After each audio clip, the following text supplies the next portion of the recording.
Bir makine, bir insan, bir savaşçı doğar. O sensin.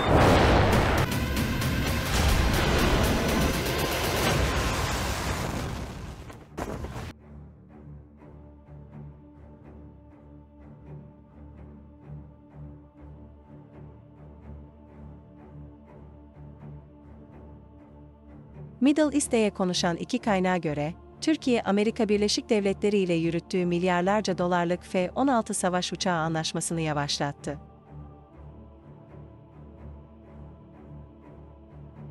Ankara'nın odağı, yeniden F-35 programına katılmak. Cumhurbaşkanlığından yapılan açıklamada, Cumhurbaşkanı Recep Tayyip Erdoğan'ın Mart ayında eski Amerika Birleşik Devletleri Başkanı Donald Trump ile yaptığı telefon görüşmesinde, Türkiye'nin F-35 savaş uçağı satın alma talebinin yeniden değerlendirilmesini istediği belirtildi. Bu görüşme sonrası, iki ülke arasında 2019 yılında Türkiye'nin programdan çıkarılmasına neden olan kilit sorunun çözümü için müzakereler başladı. Türkiye, F-35 konsorsiyumunun ana ortaklarından biriydi ve program kapsamında bazı bileşenlerin üretiminden sorumluydu.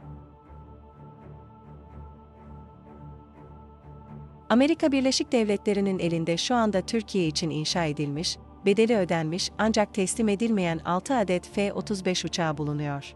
Bu ayın başında Dışişleri Bakanı Hakan Fidan, iki ülkenin hukuk uzmanlarının, Trump döneminde S-400 alımı nedeniyle uygulanan yaptırımların kaldırılmasını sağlayacak seçenekleri değerlendirdiğini açıkladı.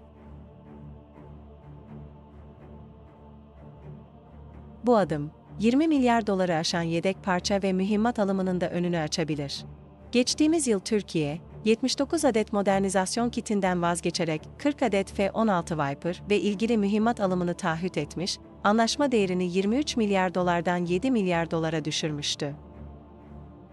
Middle East'e konuşan kaynaklardan biri, Türkiye F-16 anlaşmasında frene bastı diyerek, Washington'un F-35 programına dönüşe onay vermesi halinde, Ankara'nın yaptığı ön ödemenin bu programa yönlendirilebileceğini ifade etti. Savunma Bakanı Yaşar Güler, Kasım ayında yaptığı açıklamada, F-16'lar için 1,4 milyar dolarlık ilk ödemenin yapıldığını söylemişti. İkinci bir kaynak ise F-16 ve F-35 uçaklarının her ikisinin de Lockheed Martin tarafından üretildiğine dikkat çekerek, ödemenin yönlendirilmesinin teknik olarak mümkün olduğunu belirtti. F-16'lar için uzun bir üretim kuyruğu var. Ankara, ilk jetleri almak için yıllarca beklemek zorunda kalabilir diyen kaynak, Bulgaristan'ın 3 yıldır F-16 teslimatını beklediğini hatırlattı. Türkiye'nin F-35 programına yeniden kabul edilmesi durumunda, halihazırda inşa edilmiş 6 uçağı hızlıca teslim alabileceği belirtiliyor. Savunma Bakanı Güler, Kasım ayında yaptığı bir meclis konuşmasında, Türkiye'nin Amerika'dan toplam 40 adet F-35 almayı hedeflediğini dile getirmişti. Bu gelişme, özellikle Doğu Akdeniz'deki güç dengesi açısından stratejik önem taşıyor.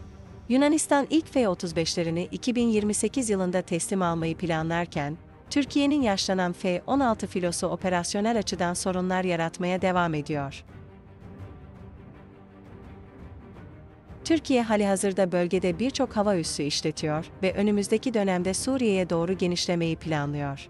Kaynaklar, Türkiye'nin çok sayıda operasyon sahasında kullanabileceği her türlü hava gücüne ihtiyaç duyduğunu, bu nedenle F-16 anlaşmasını iptal etmektense F-35 programına öncelik vermek istediğini belirtiyor.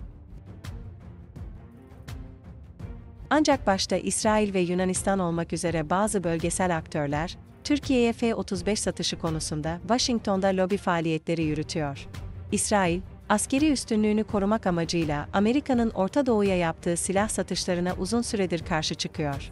F-35 konusunda yaşanan Amerika Birleşik Devletleri-Türkiye anlaşmazlığı, Ankara'nın 2019 yılında Rusya'dan S-400 hava savunma sistemi satın almasıyla başlamış, Trump yönetimi ise 2020 yılında Türkiye'ye yaptırım uygulamıştı.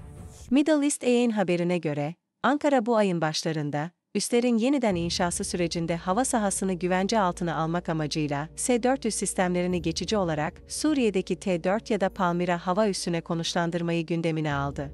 Ancak bu plan henüz netlik kazanmadı ve Rusya'nın onayını gerektiriyor. General Dynamics tarafından üretilen F-16 Fighting Falcon, geniş kullanım alanı ve üstün manevra kabiliyeti sayesinde dünyada en çok kullanılan savaş uçaklarından birisidir. Halihazırda 4000'den fazla F-16 üretilmiştir. Bu kadar fazla talep edilmesinin arkasında av ve bombalama görevlerini beraber yürütebilen nadir uçaklardan olmasıdır. Bu özelliği sayesinde de Türk Silahlı Kuvvetleri tarafından da en çok kullanılan uçak konumunda. Türkiye, hava ateş gücünün büyük çoğunluğunu elindeki F-16'lardan alıyor. 1980'lerin başından beri alınan F-16'lardan Türk Silahlı Kuvvetleri envanterinde 200'ün üzerinde var. Yurt içi ve yurt dışında hem eğitim hem önleme hem de avcı olarak yıllardır başarıyla görevdeler. Amerika'nın en yeni 5. nesil savaş uçağı F-35'lerin ilki Temmuz 2011'de Florida'daki Eglin Hava Üssü'ne teslim edildi. Bu gelişmiş uçağın 3 ayrı varyantı var: F-35A, F-35B ve F-35C. F-35A geleneksel iniş kalkış yapabilen, F-35B kısa kalkış ve dikey iniş yapabilen, F-35C ise uçak gemileri için özelleştirilmiş varyant olarak karşımıza çıkıyor. F-16 gibi tek pilotlu ve çok yönlü bir savaş uçağı olan F-35 aerodinamik performansı ve gelişmiş dahili aviyonikleriyle en gelişmiş hayalet özellikleri, üstün alan durum farkındalığı sağlar. Bu farkındalık uçağın en yüksek tehlike seviyelerine sahip alanlarda bile görevini sürdürebilmesini mümkün kılıyor. Esasen bu durum F-35 ile F-16 arasındaki temel farkı oluşturur. F-16 yakın çatışmalar ve it dalaşı için yeteneklidir. F-35 ise düşman hava güçleri ile yakın temastan kaçınır. Bu iki uçak arasında en çok tartışılan konu olan it dalaşı mevzusunu bu noktada irdelemekte fayda var. Tartışmanın temelinde 2015'te savunma sanayi haberlerine bomba gibi düşen F-35 it dalaşında F-16'ya yenildi haberleri yatıyor. Birincisi, hem teknolojisi hem pilotu hem de motoru yeni olan bir ürün F-35. Bu haberlerden sonra tüm bu bileşenler kat kat gelişti. Amerika Birleşik Devletleri generallerinin açık söylemlerinden ise bu olayda F-35'in kontrol eden pilotun diğer daha eski uçakları uçurmak için eğitilmiş olduğunu çıkarıyoruz. Yani pilot henüz F-35'in tam kapasitesini kullanabilme yetkinliğinde değildi. Daha sonra eğitilen pilotlarda bu fark kapatılmış olmalı. İkincisi, F-35 üretimden itibaren F-16 gibi it dalaşında üstün gelmesi amacıyla üretilmedi. F-16 üstün bir it dalaşı sağlamak için her şeye sahip.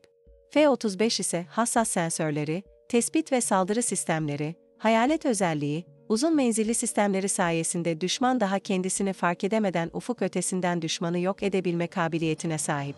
General Mike Hostage bu konuda bir F-35 pilotu düşmanın kendisine it dalaşına girecek kadar yaklaşmasına izin verdiyse ya çok şanssızdır ya da çok büyük hata yapmıştır. Teknik olarak F-35 rakibine göre daha az itki kütle oranına sahip. Ek olarak yakın mesafe silahlarının kabiliyetlerine baktığımızda F-16 gözle görülür bir üstünlüğe sahip. Buna rağmen Amerika Birleşik Devletleri Hava Kuvvetleri yetkililerinin genel görüşüne göre it dalaşı devri artık bitti. Onlara göre artık hava savaşları ufuk ötesi uzun mesafeli sistemler ile yapılıyor ve F-16'nın aksine F-35'ler modern savaşlar için gereken tüm kabiliyete sahip.